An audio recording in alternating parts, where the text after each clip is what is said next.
Club ഫുട്ബോളിന്റെ ആവേശത്തിൽ മതിമറക്കുമ്പോൾ അതിനിടയ്ക്ക് വരുന്ന ഇന്റർനാഷണൽ മത്സരങ്ങൾ ആരാധകർക്ക് എപ്പോഴും പ്രിയപ്പെട്ടതാണ്.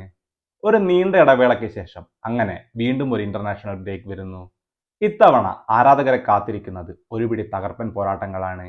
ആ മത്സരങ്ങൾ ഏതെല്ലാമെന്നും ആ മത്സരങ്ങൾ ഇന്ത്യയിലുള്ള ആരാധകർക്ക് എങ്ങനെ കാണാൻ കഴിയുമെന്നതുമാണ് ഈ വീഡിയോയിൽ നമ്മൾ നോക്കാൻ പോകുന്നത്. വീഡിയോയിലേക്ക് കടക്കുന്നതിന് മുമ്പ് നിങ്ങൾ ഇതുവരെ ഈ ചാനൽ സബ്സ്ക്രൈബ് ചെയ്യാത്തവരാണെങ്കിൽ ഇപ്പോൾ തന്നെ ഈ ചാനൽ മറക്കാതെ സബ്സ്ക്രൈബ് ചെയ്യൂ. കോൺമബോളിന്റെ വേൾഡ് കപ്പ് ക്വാളിഫയർ മത്സരങ്ങളും യുഎഫ നേഷൻസ് ലീഗിന്റെ ക്വാർട്ടർ ഫൈനൽ പോരാട്ടങ്ങളുമാണ് ഇക്കുറി ആരാധകരേറെ ആകാംക്ഷയോടെ കാത്തിരിക്കുന്നത്. അർജന്റീനയുടെ ആദ്യ മത്സരം വരുന്നത് മാർച്ച് 22-ന് ഉറുഗ്വേക്കെതിരെയാണ്. മാർച്ച് 26-ന് അർജന്റീന ബ്രസീലുമായും ഏറ്റുമുട്ടും. അർജന്റീനയെ സംബന്ധിച്ചിടത്തോളം ഈ മത്സരങ്ങളിലെ വിധി അർജന്റീനയുടെ വേൾഡ് കപ്പ് യോഗ്യതയ്ക്ക് കാര്യമായ ക്ഷതമൊന്നും ഏൽപ്പിക്കില്ല. കാരണം വേൾഡ് കപ്പ് ക്വാളിഫയർ മത്സരങ്ങളിൽ നിലവിൽ ഒന്നാം സ്ഥാനത്താണ് അർജന്റീനയുള്ളത്.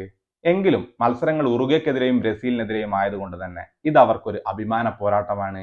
അതുകൊണ്ട് തന്നെ ആരാധകരും വിജയം ആഗ്രഹിക്കുന്നുണ്ട്.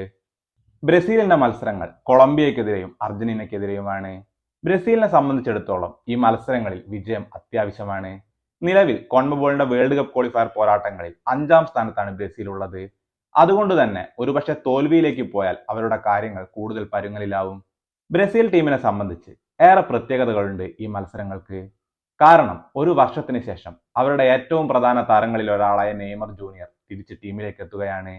നെയ്മറിന് വീണ്ടും പരിക്ക് വലയ്ക്കുന്നുണ്ടെങ്കിലും നെയ്മർ ഇറങ്ങുമെന്ന് തന്നെയാണ് ആരാധകർ പ്രതീക്ഷിക്കുന്നത്.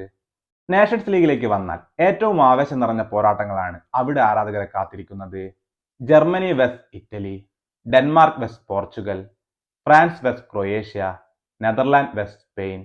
അങ്ങനെ ഓരോ മത്സരങ്ങളും ആരാധകരെ ആവേശം കൊള്ളിക്കുമെന്ന കാര്യം തീർച്ചയാണ്. ക്വാർട്ടർ ഫൈനലിലെ ആദ്യപാദ മത്സരങ്ങളെല്ലാം നടക്കുന്നത് മാർച്ച് 21-നും രണ്ടാം പാദ മത്സരങ്ങൾ നടക്കുന്നത് മാർച്ച് 24-നുമാണ്. ഈ മത്സരങ്ങളെല്ലാം ഒരേ സമയത്ത് നടക്കുന്നതിനാൽ ഏതു മത്സരം കാണുമെന്ന കാര്യത്തിൽ ആരാധകർക്ക് കൺഫ്യൂഷൻ ഉണ്ടാകുമെന്ന കാര്യം ഉറപ്പാണ്. യുഎഫ നേഷൻസ് ലീഗിന്റെ ക്വാർട്ടർ ഫൈനൽ മത്സരങ്ങൾ ഇന്ത്യയിൽ ടെലിവിഷനിൽ തത്സമയം സംപ്രേഷണം ചെയ്യുന്നത് സോണി സ്പോർട്ട് നെറ്റ്വർക്കാണ്. സോണിയുടെ വ്യത്യസ്ത ചാനലുകളിലായി ഈ മത്സരങ്ങളെല്ലാം നിങ്ങൾക്ക് ടെലിവിഷനിൽ കാണാൻ സാധിക്കും. സോണി ലീവ് ആപ്ലിക്കേഷൻ ഉപയോഗിച്ച് മൊബൈൽ ഫോണിലും മത്സരങ്ങൾ കാണാൻ കഴിയും. എന്നാൽ കോൺമബോളിന്റെ വേൾഡ് കപ്പ് ക്വാളിഫയർ മത്സരങ്ങൾക്ക് ഇന്ത്യയിൽ ലൈവ് ടെലികാസ്റ്റ് ഇല്ല. അതുകൊണ്ട് തന്നെ ടെലിവിഷനിൽ ഈ മത്സരങ്ങൾ നിങ്ങൾക്ക് കാണാൻ സാധിക്കില്ല. ഈ മത്സരങ്ങൾ കാണാനുള്ള മറ്റു മാർഗങ്ങൾ അറിയുന്നതിനായി താഴെ കൊടുത്തിട്ടുള്ള നമ്മുടെ ടെലഗ്രാം ഗ്രൂപ്പിൽ മറക്കാതെ ജോയിൻ ചെയ്യൂ. Cristiano Ronaldo, Leo Messi, Neymar junior ഇവരെല്ലാവരും അവരുടെ കരിയറിന്റെ അവസാന കാലഘട്ടത്തിലാണ് കളിച്ചുകൊണ്ടിരിക്കുന്നത് എന്ന് നമുക്കറിയാവുന്നതാണ്. അതുകൊണ്ട് തന്നെ ഇനിയുള്ള ഇവരുടെ ഓരോ മത്സരങ്ങളും നന്നായി ആസ്വദിക്കുക.